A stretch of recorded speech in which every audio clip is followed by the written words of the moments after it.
Lagja Sede në qytetin e Përmetit është përballur me përmbytje të jashtëzakonshme, edhe pse rreshtet kanë ndaluar prej disa ditësh dhe po punohet për normalizimin e situatës, gjendja mbetet ende problematike.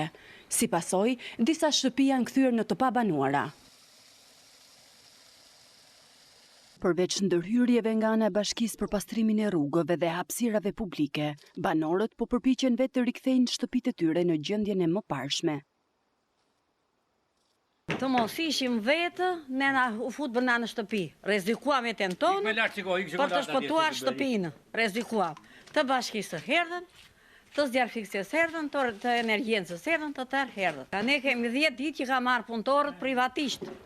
Jo na ne, bashkia më ka ndihmuar vetëm për të hequr te rruga aty. Ere parë po bëj këtu 35 vjet, asnjëherë s'ka ngjarë si kjo. Dëm noja baza materiale që erdhi normalisht.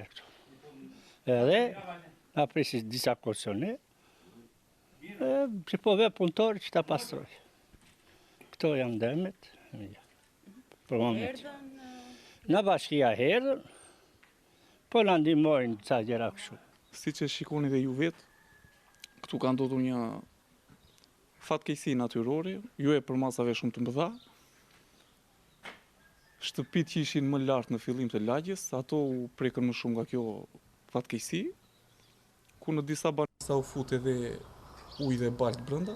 Strukturat e bashkisë ishin të angazhuara, dhanë atë ndihmën e duhur.